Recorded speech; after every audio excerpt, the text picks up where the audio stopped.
So thank you all so much for joining us today. We are delighted to have such a senior folk be willing to chat with us, talk with us about his work, what he knows, and what he's learning about the future of business and the current state of work in our turbulent environment and the ever-changing environment that we're in, but also some about his firm, and to those of you who are aspiring consultants, some advice and guidance there as well. So would love to just kick us off. Bhushan, why don't you tell us a little bit more about yourself, your background, education, your experience? Thank you, Stephanie. I'm delighted to be here, and thanks for all the great work you're doing for our profession, and bringing in some of our supply chain of talent who are on this call and others. I live in New York City. As you can tell from my accent, I didn't grow up here. Been living here for 20 years. Been a consultant most of my life. I was raised in the UK, Indian origin, as you could probably tell.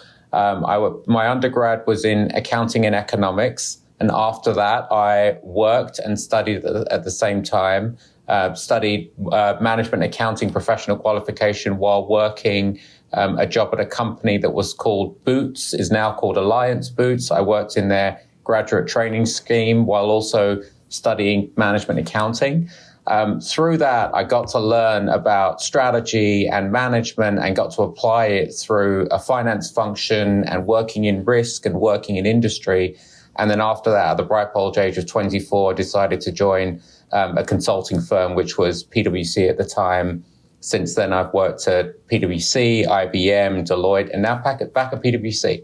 I obviously love consulting. I love working with clients. I love building teams. I love solving problems. And Lord only knows the world needs more people to take different approaches to solving problems. The pandemic has shown us that, and I'm looking forward to discussing that and all aspects during this session. Absolutely. I love it. I want to dive into so many different areas of that. Actually, first, though, you laid out what sounds like a more typical path to consulting. So a little bit of business foundation in the choices that you made in education and in your early 20s. But for those listening who don't come from that traditional background, do you feel like there's still a pathway to being in strategy consulting as well? Yeah, I think consultants in lots of places get a bad reputation for taking your watch and telling you the time and coming up with lots of consulting jargon and us creating our own problems. But if you think about, even if you work at any business, the ability to diagnose a problem and address the root cause of that issue, whether it's a supply chain issue, whether it's a how do we grow our revenue issue, or if it's a how do we implement technology and drive the right adoption and business case savings, it requires the ability to solve problems, root cause diagnose, and come up with solutions that will be sustainable and will drive business benefits. That's what consulting is. I think lots of people in all businesses perform forms of consulting. We just happen to be specialized in firms that work across and have the benefit and the privilege of working across lots of different businesses and applying those lessons learned. So yes, there are good consultants and bad consultants there. There are lazy consultants and, very data-driven, purpose-led consultants. So I think there's a lot of demand around the consulting profession. There's many different forms of consulting. But I think that those skills are very applicable whether you're working in a big company, go on to form a startup, go work in, a public sector or do something completely different. I think there's some very transferable skills, whether you're kind of in consulting for 2 years or 22 years. Absolutely. And I love that you pointed out that the importance of the diversity of input, the diversity of thought, diversity of background. When we talk through and teach through the case interview process, we talk a lot about how do you layer on insights? How do you provide good analogies and context, even from what you know? You're not going to be an expert in that case that's put in front of you, because you're also not going to be an expert in your first several years on the job when you're put across the table from a client who is a subject matter expert, right? And so that diversity of background experience can actually lend well towards creating diverse teams and diverse trains of thought. So, maybe we pivot from there. I'd love to hear a little bit more about how PwC thinks about its, in terms of your people strategy and diversity, either through the hiring process or how you celebrate that at the firm more broadly. How do you guys think about that? Yeah, absolutely. It's one of the reasons why it makes me very proud to be a partner and a leader at PwC is that we have a purpose, and I believe by and large we live our purpose consistently every day. Our purpose is to build trust in society and solve complex problems. And the need for us to have values around care and compassion and driving inclusion in all aspects and equity and building diverse teams and making sure that we're progressing our diverse populations in our company are so important to us. A couple of years ago, we made an even bigger commitment. So obviously, want to recognize that today's the 1-year anniversary of George Floyd's death. But a couple of years ago, we had one of our own consultants shot in his apartment by an off-duty police individual. It really triggered us to focus on this topic of how do we address systemic racism. We galvanized people in our own company. We galvanized other businesses. We created a forum called CEO Action where we said we've got to address some of these issues as business leaders and address some of the systemic issues. So fast forward a couple of years, over a couple of thousand CEOs have signed on to this pledge. They are sharing actions. They are sharing kind of what they're focusing on. After the terrible murder of George Floyd, we even produced a bigger focus on that where we had client and our own people dedicate people to addressing some of those systemic issues. And we're now very boldly tackling topics that business in the past never even kind of wanted to go near, around the judicial system, the police system. How do we drive access to credit and housing? All of the issues that address systemic issues. Now, very conscious that the African American population in this case is only one demographic. It's a demographic we're focused on. But when we think about diversity inclusion at PwC, we're focusing on all underrepresented minorities. I'm just highlighting kind of the Black population as one. It's not lost on us that there's a rise of hate crimes across many demographics, whether it's Asian Americans, the anti-Semitism that we've seen even in my hometown of New York, just this last couple of weeks. So wherever we see it, we see our purpose to lead on those topics. We're trying to do that through the work we're doing, the opportunities we're creating for our people. We're trying to be a conscious voice for the business community and try and lead others.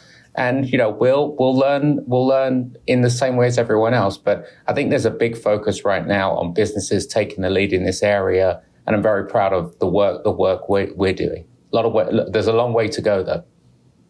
Mm-hmm. Absolutely. You talked a little bit about the Black community. One thing that we've seen you post was that PwC's recently committed to helping start the careers of 25,000 Black and Latinx students by 2026. Tell us a little bit more about that.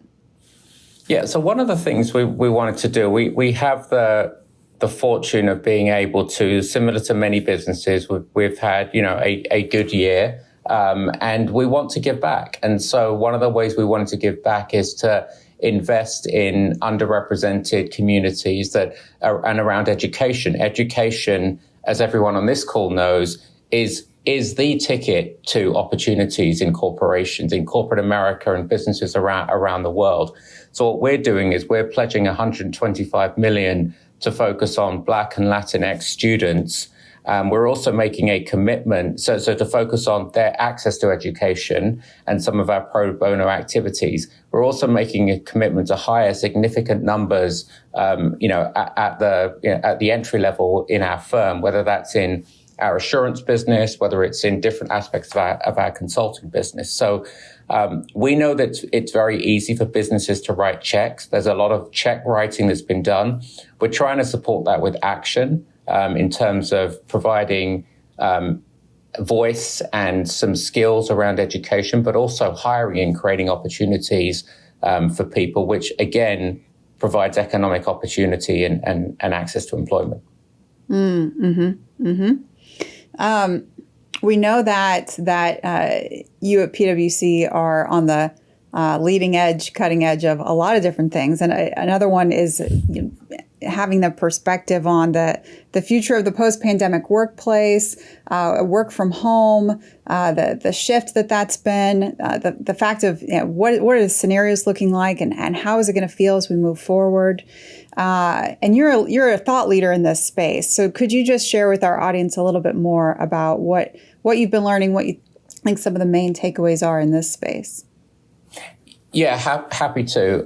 I'd say some of the key themes that we're seeing, and this was before the pandemic, Stephanie, that the need for businesses to think about their strategy and really understand the external environment and the different scenarios in which they may face themselves. How do they respond to competitive threats when competitors are coming up with innovative technology? How do they deal with geopolitical challenges? How do they deal with resource scarcities or aging populations? So really thinking about those changes. The pandemic is another big scenario around health. Who would have thought that a pandemic would have forced many businesses to go work from home? Who would have thought that, we would have been able to work from home quite successfully for 14, 15 months in a number of services type businesses. So when our clients think about their future of work, it's how do I think about my strategy? How does my strategy stand up and my business model stand up to different scenarios? The pandemic being one, which has obviously impacted heavily those human contact businesses.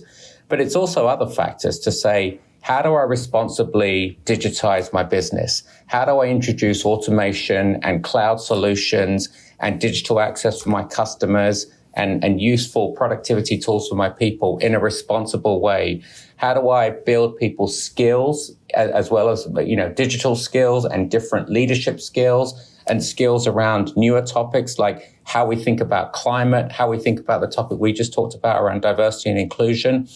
And how do we do that in a different physical workplace? I have the pleasure of being back in my office today, but we know that this hybrid workplace is here to stay, where a number of people in professional services, in consulting, in technology will probably work 2 to 3 days a week. Maybe that goes up or down for certain people based on teams, based on business model, based on preferences.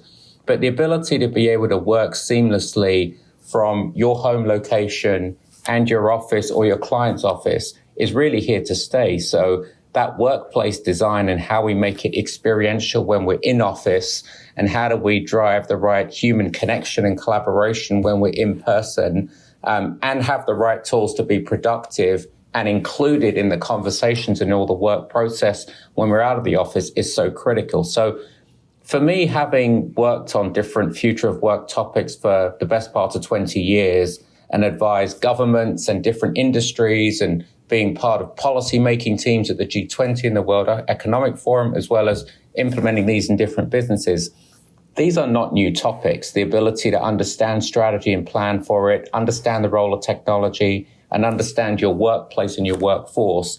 The pandemic is just another scenario. We're going to have other geopolitical shocks. We're going to have other new innovations. We're going to have other different customer buying patterns or different behaviors that we as practitioners in the consulting space have to be mindful of. And we need to again help our clients and their businesses look forward and anticipate some of these to make sure that they are prepared to change.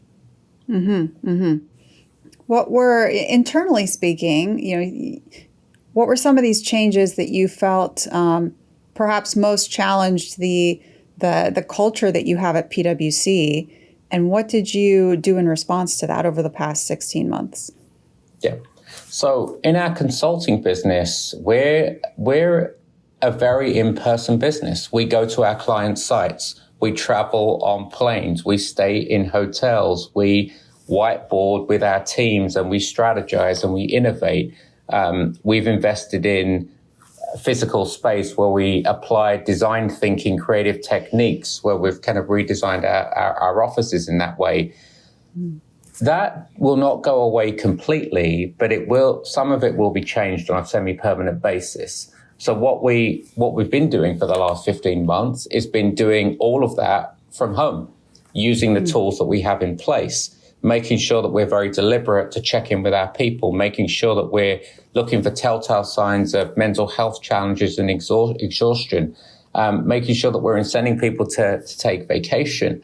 We've gone through a learning curve since the start of the pandemic, when it was everybody rolling up their sleeves to get done what you need to do, which is typical in a crisis, through the summer when we're all getting probably pandemic fatigue and Zoom fatigue, because we thought it would be over, through to, the good turn of the year when we all started getting vaccinated and we saw the light at the end of the tunnel. We see now reopening across the country.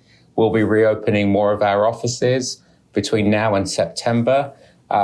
So we were well prepared in terms of our digital tools and our ability to work from home. That doesn't mean we don't crave the interaction with our clients and our colleagues, which I'm happy to say we'll start building up slowly with safety at the core over the next few months, as you've seen many businesses are starting to do some similar things. Absolutely. And it seems to be changing so quickly at this point in time. With that being said, even a couple years ago, prospective consultants, those applying and wanting to get into the space, they felt like more or less they could have a blueprint of what that would look like for them, right? You would travel a Monday through Thursday schedule at most firms. You would spend a lot of time at the client, a lot of time with your team during the week, and then come home. For those who are looking to potentially apply this fall, imagining themselves in this business, in this industry in the future, how do you think they can think about it at this point in time? I think the basics of what we do in terms of help clients implement their strategies, help them prepare themselves for future changes, help them get the value out of any M&A that they're doing, help them drive growth. Those business problems aren't necessarily different. How we work them, we won't be working them 5 days in the office at our client sites typically. We may be doing them with a mix of virtual and in-person. We may be onboarding teams more virtually, during the summer. But the need to analyze data through technology is still going to be important. The need to ideate with team members, maybe through calls like this, as opposed to all in one location, is going to be there. There's definitely going to be a saving of commute time. There's going to be less air travel.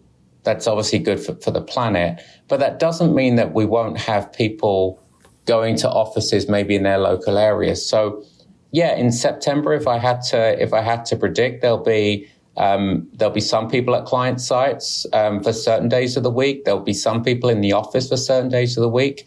There'll be some small amounts of business travel if we have to go to a critical M&A transaction, or if you have to help a manufacturing client and you have to really understand the manufacturing line so you can look at what process improvements need to be put in place.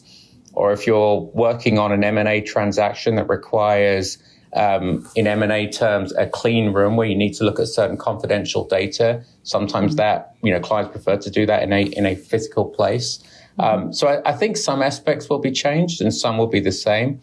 If I fast forward 24 months, I think we'll figure out a steady state of working from home, analyzing or a preferred location, analyzing sets of data, some heads down work, some thinking work, and also using our clients' locations and our own locations to do some of that more collaboration, onboarding, learning, creativity, and not to mention socializing. We've all missed socializing. We've missed human connection over the last 15 months. That is a really important part of work. It's a really important part of work in your early years. Sure, we would all agree. It's hard to do that virtually. Oh my gosh, absolutely. I couldn't agree with you more.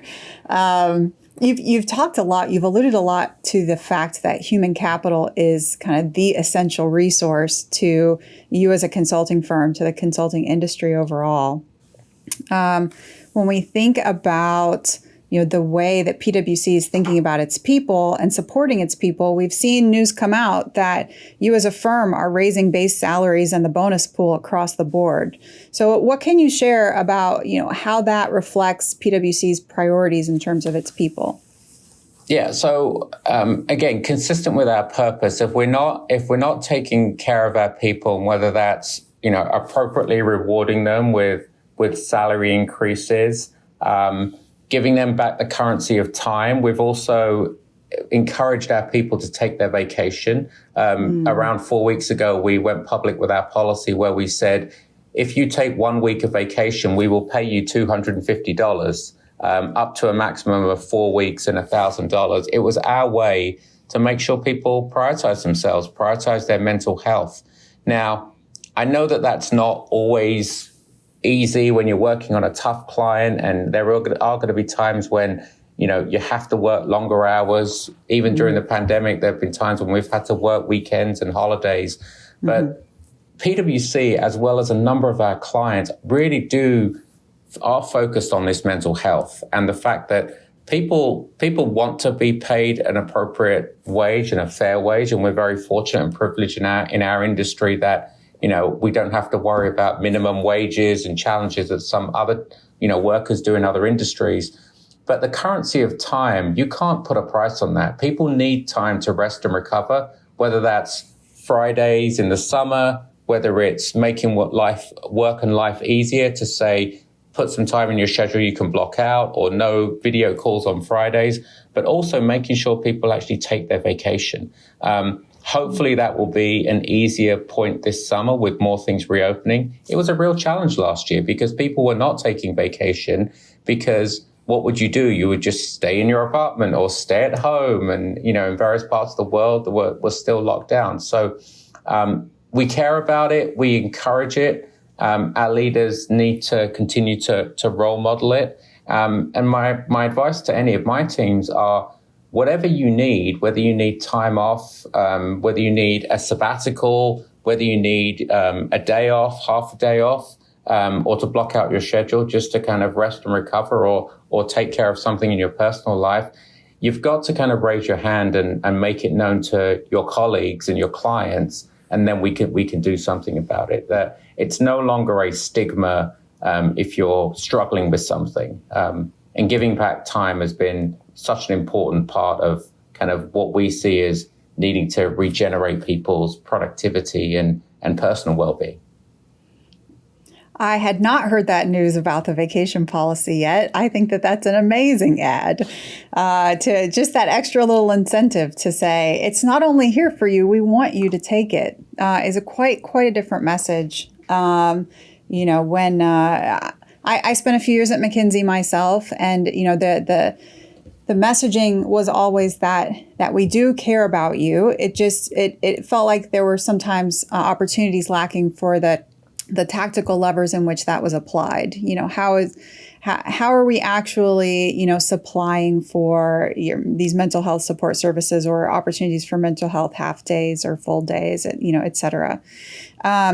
So when you think about, those some things that you're really proud of that PwC's put in place to be these tactical levers, you've mentioned a couple, but are there any other ones that come to mind in terms of how you support your workforce?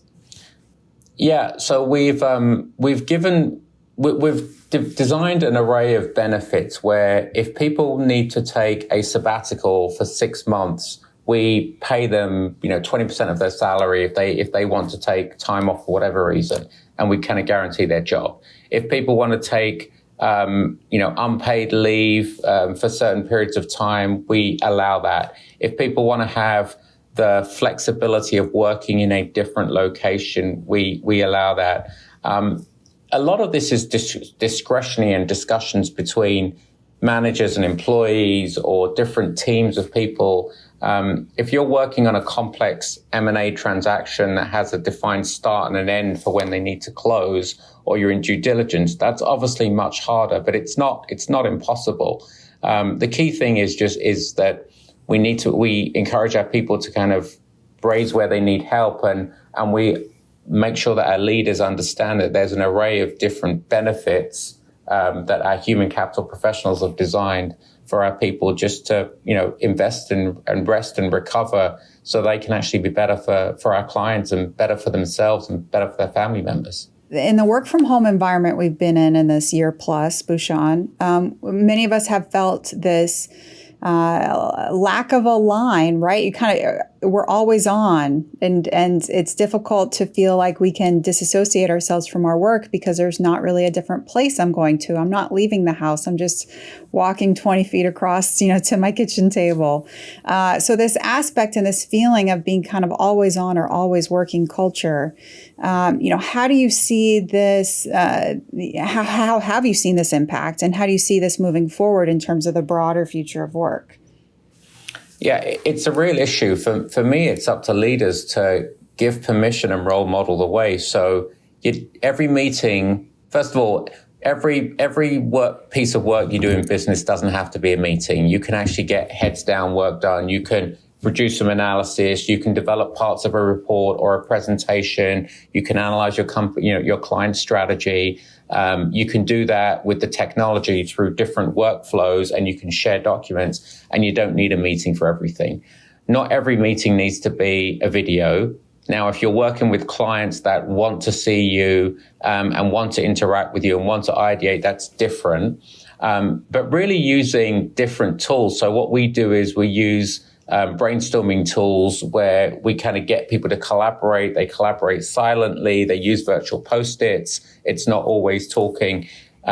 That's helpful as well. So in terms of the managing kind of the lines and blurring the lines, leaders have to kind of set the tone around when we're going to meet, how we're going to meet, what the different tools are, when we need to do ideation using experiential tools. We've even used virtual reality for some of our global meetings. You can't use virtual reality all the time because it's exhausting for any gamers in the audience.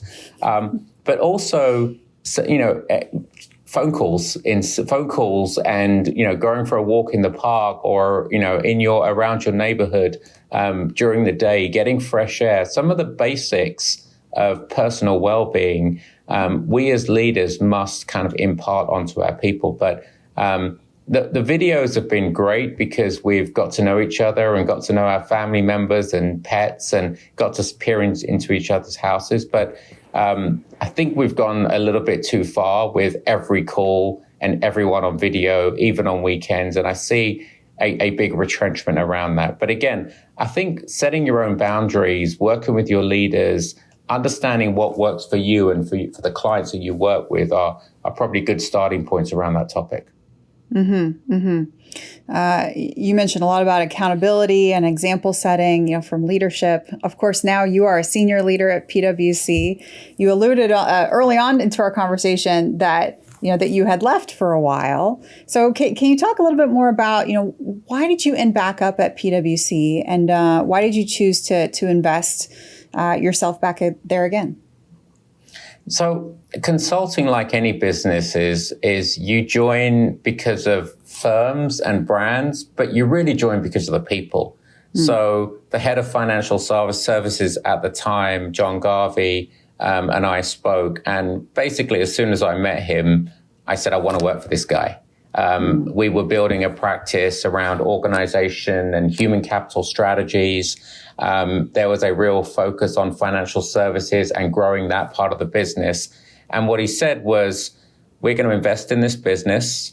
And I'm personally going to be working with you to grow this business. And so that level of commitment from a very tenured partner, who really wanted to kind of focus on this with me, was music to my ears. So it felt entrepreneurial in a very big firm to build out a new practice. Subsequent to that, we've hired many people, reorganized the business, and now, we're an integral part of a number of our financial services clients is, workforce and organizational strategies and are helping them. So it really came down to the people. It sounds trite, but it came back to the leadership, and hopefully I'll have the ability, and I have had the ability to influence other people's careers in similar ways. But it was really about leadership and the culture of the firm hasn't really changed in, the 20 years that, I've been here in 2 different stints and 2 different geographies.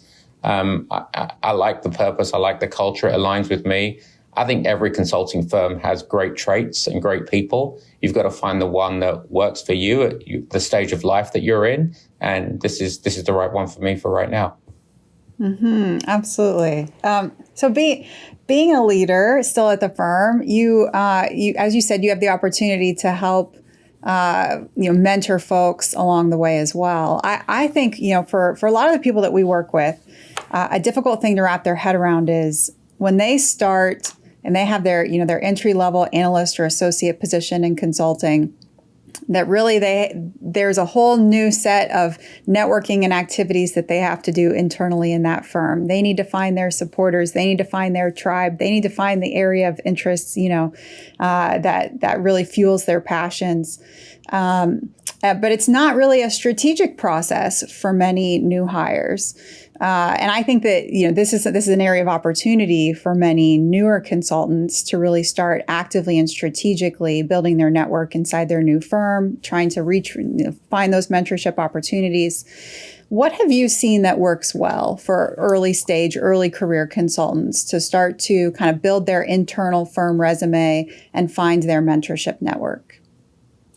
So the first thing I would say is find a leader in the firm that you respect and ask them to mentor you. I remember in my first job, I was 21 years old, didn't really know anything about business so much. And I worked for a guy called Jim Marsh, and he gave me 3 bits of advice that I keep with me, 20 something years later. The first was always ask good questions, like be very comfortable asking good questions.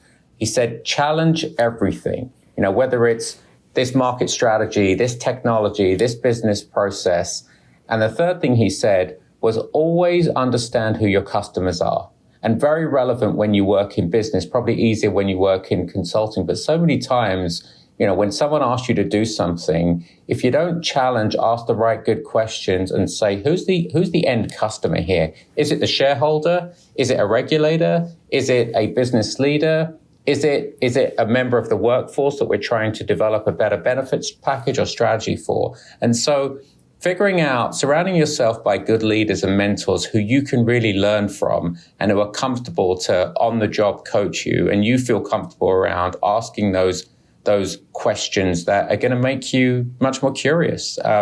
So yes, this is much more challenging in a virtual environment. I actually wrote an article for Harvard Business Review earlier this year around how people new into the workplace can take advantage of more virtual onboarding, and being in meetings like this, you can actually be exposed to many more executives than maybe if you were in a physical workplace. So you get the best of both worlds. But I think surrounding yourself by good people, being incredibly curious, asking great questions, doing your homework and research, and, challenging some of their assumptions about future progress, about fiscal requirements, about technology innovation, about the competitive landscape.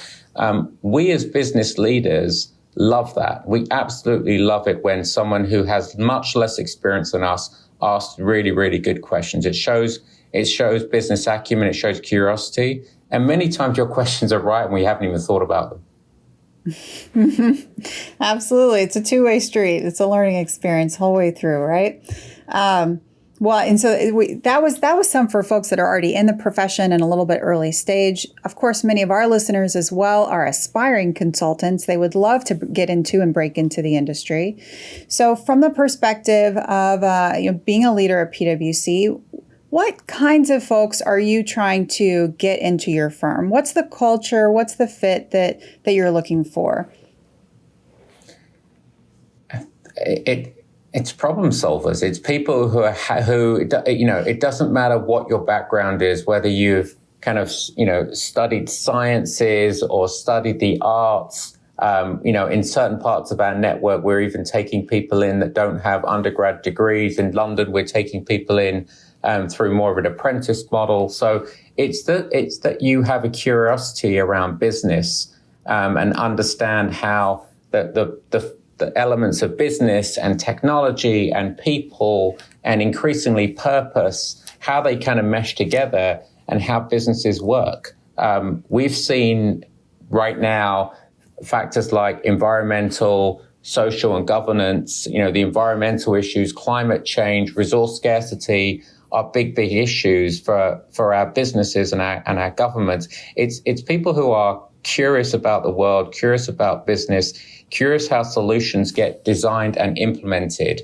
Some of these patterns are very similar across business cycles in terms of how businesses need to reinvent, how strategies need to get reformulated, implemented, which companies win. So I think it's, come with your whatever kind of school you went to and qualifications, but come with that learning agility, demonstrate it through the right curiosity.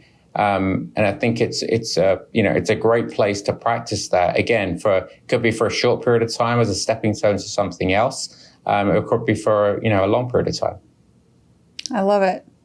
And then, at your firm, we talked a little bit about diversity, inclusion, work-life balance, but then you've also alluded to that training process that inevitably happens, through the apprenticeship, which is consulting. So in terms of professional development, how does PwC think about that and in really enhancing the skills of your workforce?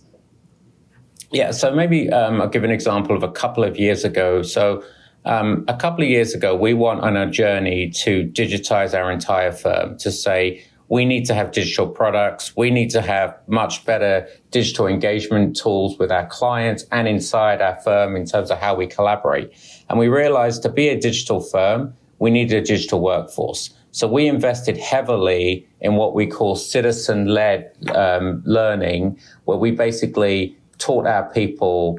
For some people, it was coding. But for many of us, it was things like, how do we build automation so we can improve our work and our productivity so we're not reconciling different spreadsheets? How do we better use visualization tools as we analyze pieces of data so no more kind of rogue spreadsheets with errors in them? How do we use AI with certain parts of our data analysis, etc.? So we went on this digital journey. How do we understand Agile as a way of developing products, software, solving problems? How do we embed design thinking as different ways of thinking? So we wanted to build digital skills, which was about automation and visualization and other aspects of digital and agile learning, into 55,000 people. We branded this program Your Tomorrow. We said everyone has the opportunity to opt in. We will not leave anyone behind. We gamified that learning experience. We engaged our people. We gave them time, dedicated time to learn that.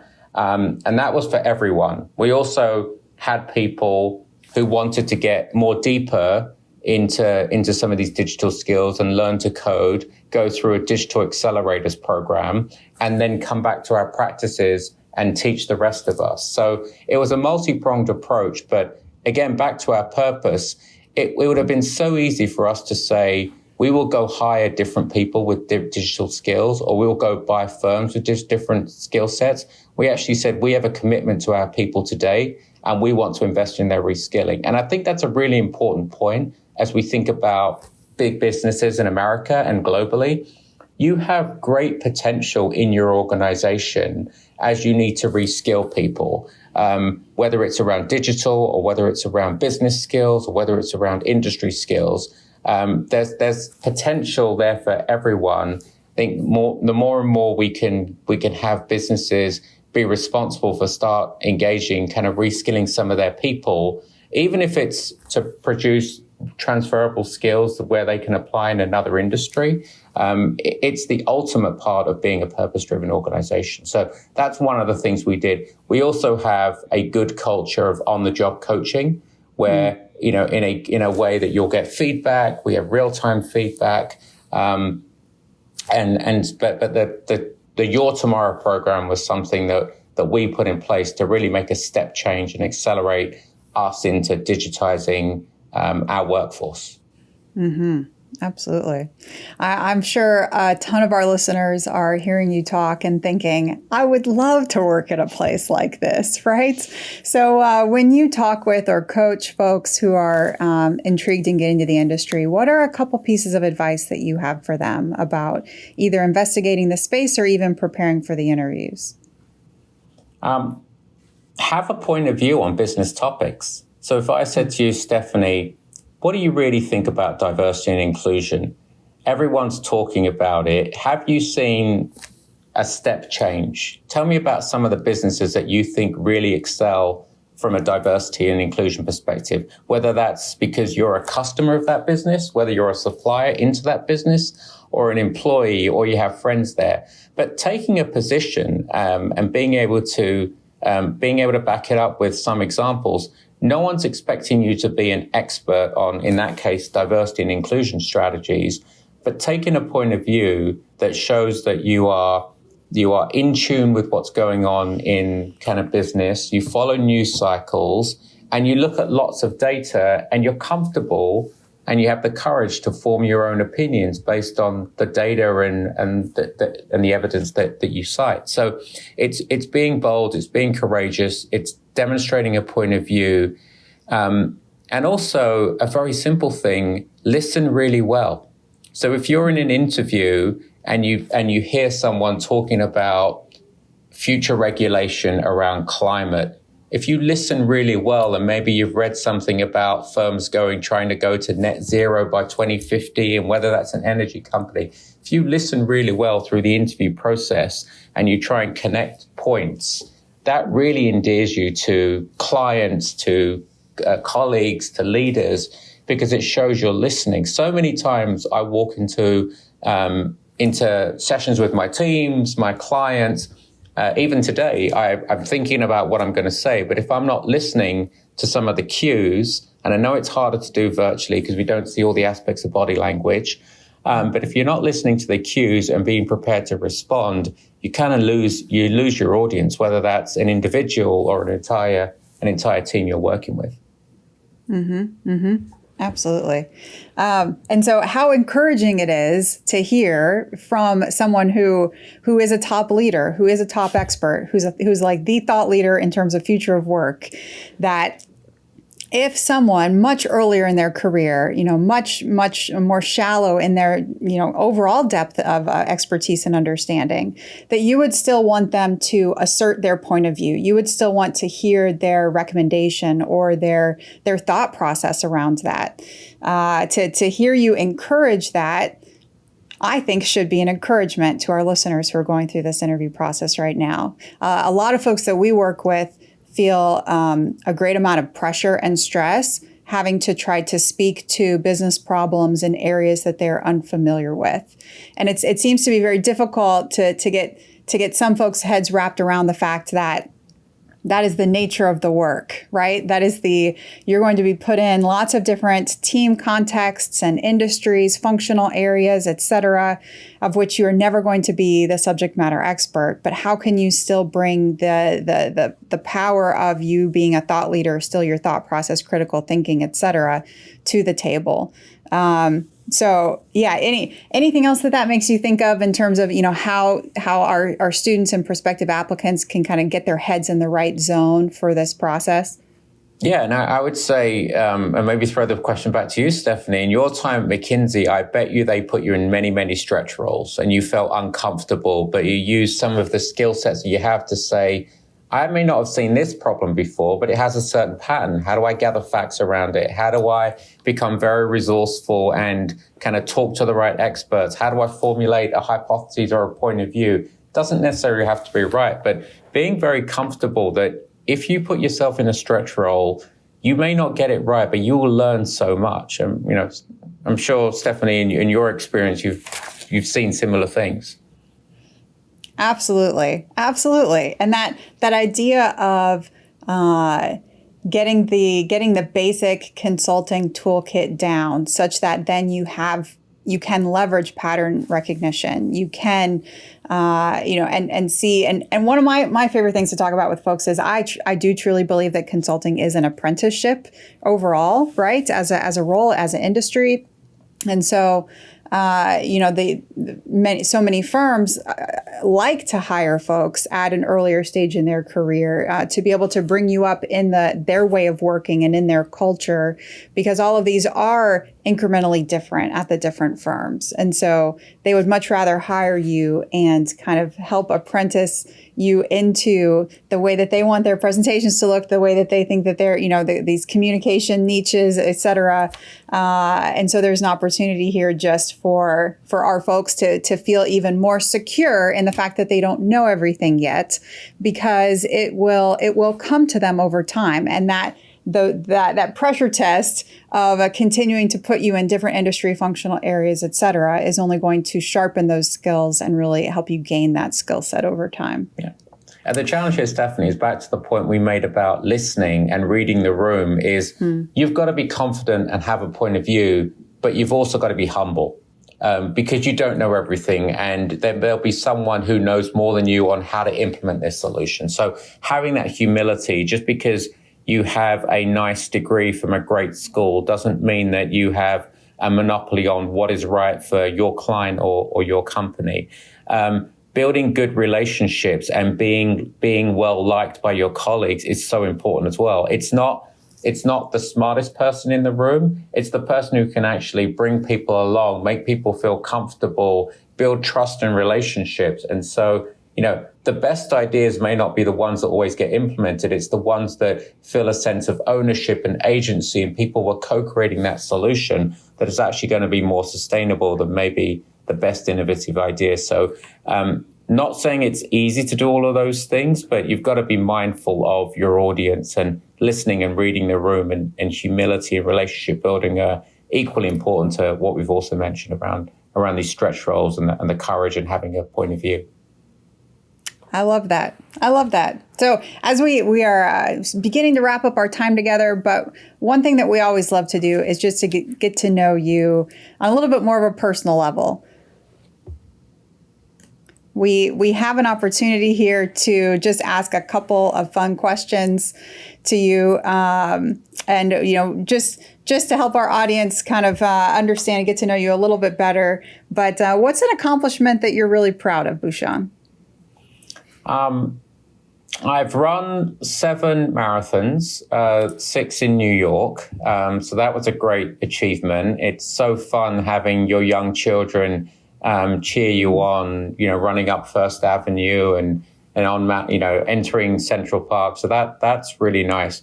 And maybe if I just add another one, because I think it's relevant here. I have not worked with governments and policymakers, and I am not a very academic person. I don't have a PhD, but something that I've been doing for the last few years is being part of a task force on the future of work at the G20. So taking my business experience and helping policymakers around the G20 think about topics like, how do you think about good jobs? How do you think about responsible workforce productivity measures? How do you think about safety?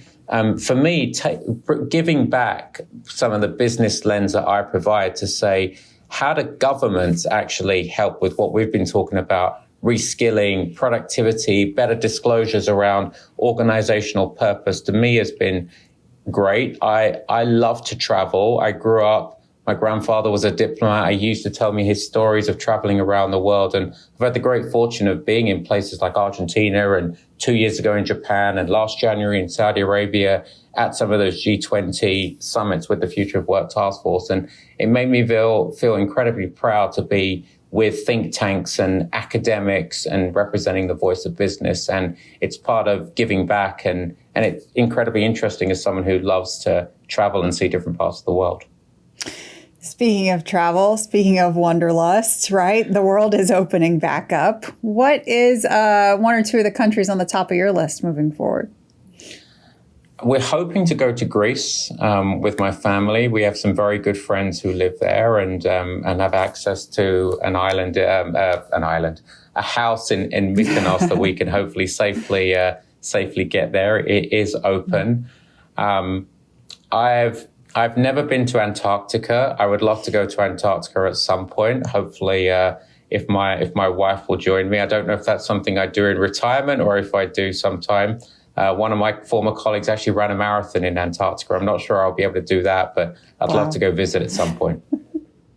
Oh, well, I'm glad that you're going to be able to get to Greece this summer. That sounds lovely. I hope you have a great time with your family. And the Antarctica Marathon is something I might think twice about. But you're an experienced veteran in that area at this point. Our last fun question that we'd prepped for you, right, is are you a coffee or tea guy, and why? Coffee. Unfortunately, I started drinking coffee when I was probably 12 or 13 years old. As an Indian guy, I should be drinking much more, and a British Indian guy, I should be drinking much more tea. But yes, I love strong black coffee. First thing in the morning, I probably drink too much of it. But yes, that's me. One of my vices.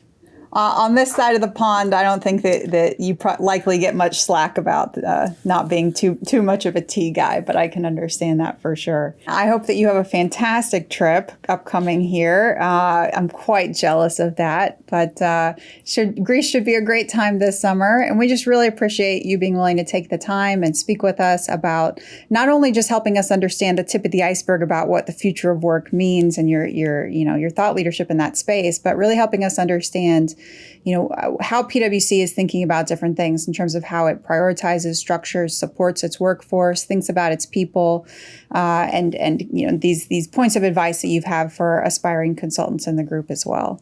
So we really appreciate your time. Thanks for joining us today. Thank you, Stephanie, and thanks for everything you're doing as well.